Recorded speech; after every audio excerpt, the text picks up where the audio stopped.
Good afternoon, everybody. I have an urgent message for everyone in North Carolina. Hurricane Florence will affect each and every one of you. This storm is a monster. It's big and it's vicious. It is an extremely dangerous, life-threatening, historic hurricane.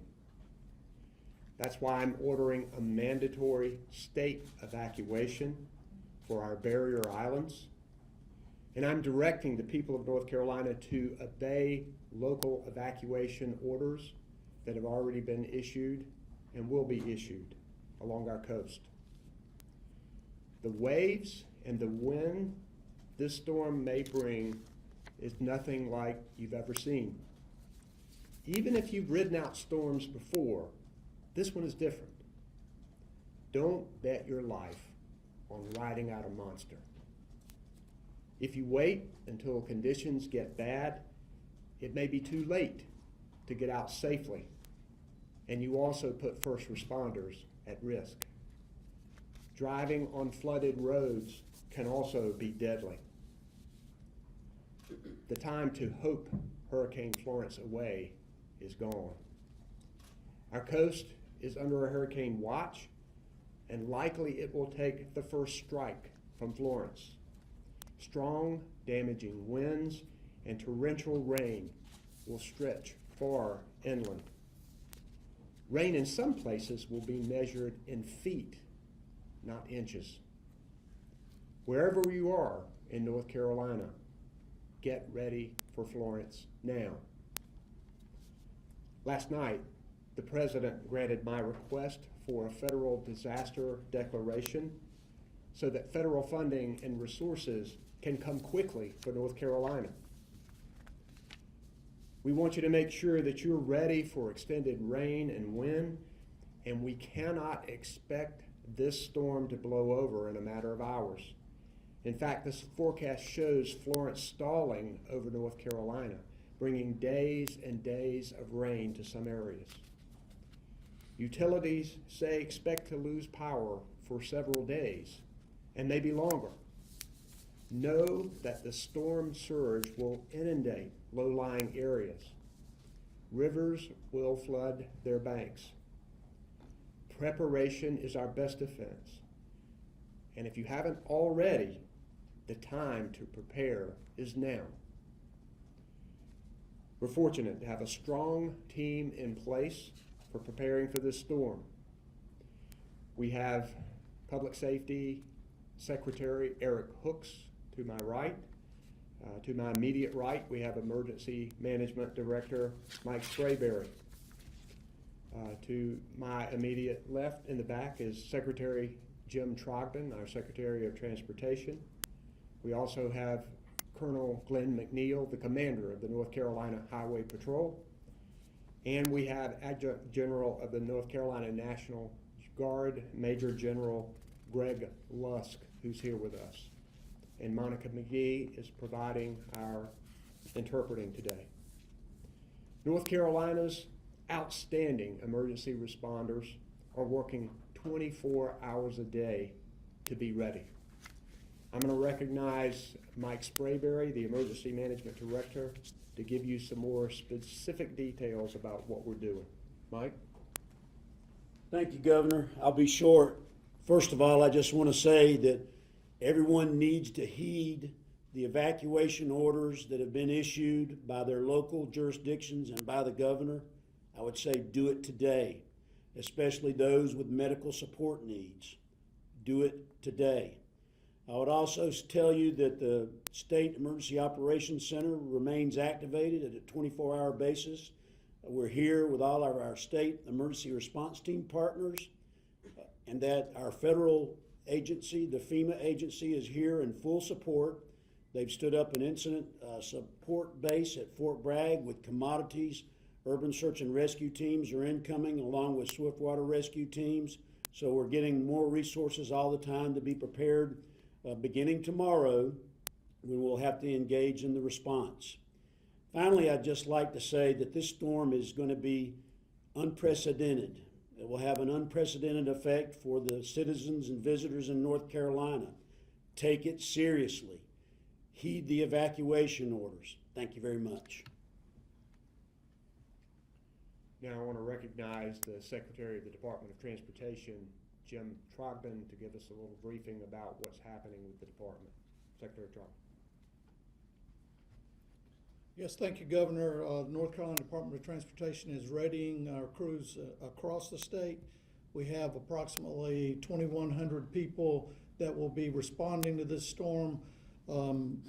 Multitudes of equipment, about 1,200 trucks, 1,000 chainsaws, excavators, signs, great sign inventory to make sure we can establish detours where we need to.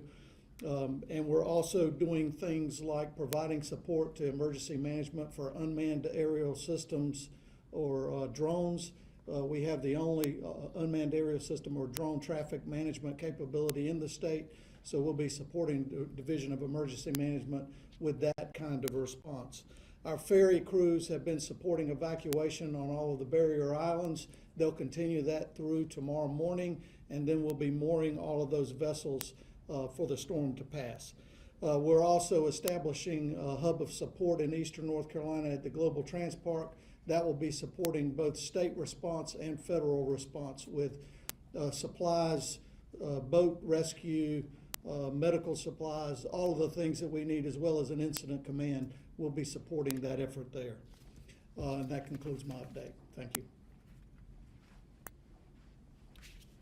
We're also grateful to have the members of the North Carolina Highway Patrol. We are counting on them. We've activated National Guard troops, and both Commander McNeil and General Lusk are here to answer questions about that. We want to tell people and remind people to gather your supplies that you need and follow evacuation orders and make sure you monitor weather forecasts. Remember, if you haven't gathered these already, you need enough supplies for several days, including food, water, flashlights, batteries, needed medication, and pet supplies. North Carolinians are strong, and we are resilient. We will get through this. We've weathered tough hurricanes before, and we will do it again. Any of us is available to answer any questions that you might have. Yes, sir. Governor, it seems like South Carolina has ordered evacuations deeper into the state. Can you speak a little bit to what they're doing versus what we're doing? They're also reversing interstates. I don't believe we're doing that. Why is that? Our system is different from South Carolina. Our local governments make decisions on evacuations, and there are a number of local evacuation orders that have been issued and will continue to be issued. Many of them will be further inland, particularly as we know where the hurricane will go and where inland areas may flood. The state, to our knowledge, has never issued an evacuation order. This is the first one of its kind, and I am issuing it for the barrier islands. We believe that most of the local governments on the barrier islands will issue evacuation orders, but we think this storm is so fierce that we need the added incentive of a state evacuation order to make sure that these people on the barrier islands leave and to make sure that people are evacuated. And as for evacuations and the Department of Transportation, I may let Secretary Trogdon answer this, but we want to make sure that people get out and make sure that the roads are safe and open for them to do so.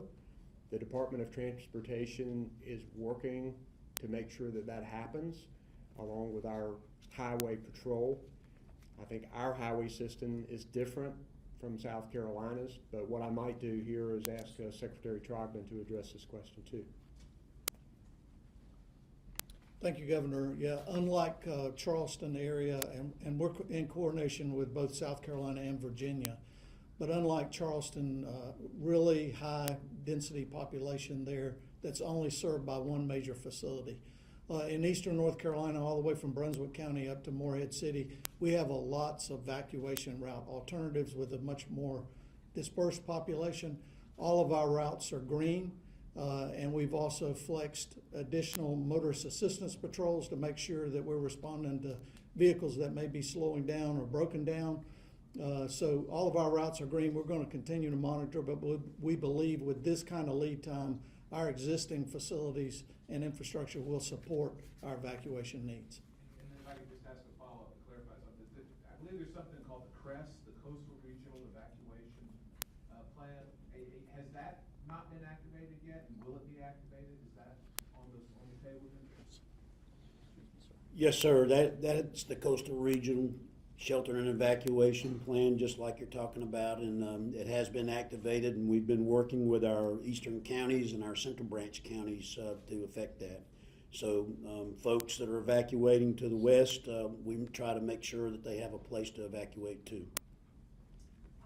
Elena from ABC 11 would kind of piggyback off of what he was saying. And I have two questions. Here in Raleigh, we're supposed to get a good amount of rain, and you also talked about these storms stalling inland. So first, is Raleigh far enough west, or far enough east for folks to evacuate? And also, is there an inland evacuation plan? Right. So let me see if I understand the question. So is Raleigh far enough west for people to evacuate to? Okay. You know, we think so. And so where we're going to put them in shelters in Raleigh, we think that in fact, it's a requirement that we don't have a shelter that's in the floodplain. And so we would make sure that it's not around creeks and rivers that would flood. And what was the second part of the question? Inland evacuation plan, Tarboro, I mean, these were communities that were really underwater after Matthew. Right. So oftentimes you will find counties like Edgecombe County and where Tarboro is located, they will have their own internal sheltering capacity for riverine flooding. And we do think that the Tar has a high possibility of flooding like most of the rivers in the east. But we can also surge to the west to find other shelters as needed. Yes, sir. Here. Okay. Calling quickly with CBS 17, if you can, you know, you've really been asking people to evacuate now. Why is it so important they do that now rather than once the water gets higher, especially the danger of what could be in those floodwaters? Well, first, we know that this storm surge will be significant. So we need people to evacuate now to make sure they have the time to get where they need to be. One thing about North Carolinians is that we're helping each other, and we know that friends and family are accepting people who are coming west. We know some people are going out of state and some people are staying in hotels. But it is important for them to go ahead and get out now. This storm is getting nearer and nearer. We will be experiencing tropical force winds at some point. So people need to get out now. We don't want everybody leaving at once. And we think people are doing a pretty good job of this. But one of the reasons that I issued the evacuation order for the barrier islands is to make sure people understand that this is not a storm that you need to try and ride out. It is one of those storms that is historic and maybe once in a lifetime. And I know that we North Carolinians are a hardy bunch, and we've seen nor'easters and we've seen hurricanes before, but this one is different. And we want to make sure that people know that, because they are risking their lives when they stay. They're also risking the lives of first responders, although in many instances on these barrier islands, there may be no way to get to them for some period of time. Governor or Mr. Sprayberry, there are a lot of low-lying areas that have dealt with flooding from Floyd, from Matthew, and a lot of those, and some of these communities are low income, might be difficult for people to actually move to higher ground. Are there things in place that are designed to help them, or is it more just the municipalities or the counties just gonna have to foot the bill to move these people. One of the things that we've done is more mapping of potential flooding so that we will be able to work with the local governments to help them be able to predict where flooding will be so that they can tell people to move from those low-lying areas. And the idea is to have those shelters available to people on higher ground. And no matter what their income, we want people out of places that may be flooding. Mike, if you wanted to. Sir, I think you hit it. Okay. Any other questions people have? Yes, sir. I'm sorry. Actually, as a follow-up to your statewide mandatory order, could you explain, when you say barrier islands, there's a lot of them out there, could you be more Yep. specific? Well, it is specified in the order, but any of the barrier islands that are from the Virginia border all the way down to the South Carolina. All the way around. All of the barrier islands, yes. All right, we will be back, let you know when. Oh, I'm sorry? Yeah, sorry. Oh. What's the risk of flooding in the Raleigh area itself, and what's being done to mitigate that? Okay, Mike, I'll let you take that one. The question again, please, ma'am? What's the risk of flooding in the Raleigh area itself, and what's being done to mitigate it? So, as you know, it floods frequently here in Raleigh around places like Crabtree Creek, and so we work with our local partners to map those risks, and I'm quite sure that they'll be putting out information at the local level to ensure that the folks that live in Wake County will be aware of any types of flooding risk. We work with them as well. With the assumption that things will flood. You know, there's going to be a lot of rain, so I typically don't go on assumptions, but I do try to prepare and plan. And so I would tell everybody that we're looking at a tremendous amount of precipitation. You've seen the weather reports just like me, up to 20 inches or more. I think that would be a fair assumption. Yes, ma'am. Thank you. Get that. Yes, sir. Was there consideration to evacuate New Hanover, Pender, Brunswick County, some of these higher populated areas? Was there discussion about that, and is that something that still could take place? Those were local decisions that have been made traditionally in North Carolina. We worked with them and advised them. Mike, I might want to Yes, let sir. you've been talking with them directly. Those decisions have been made and those evacuations are ongoing.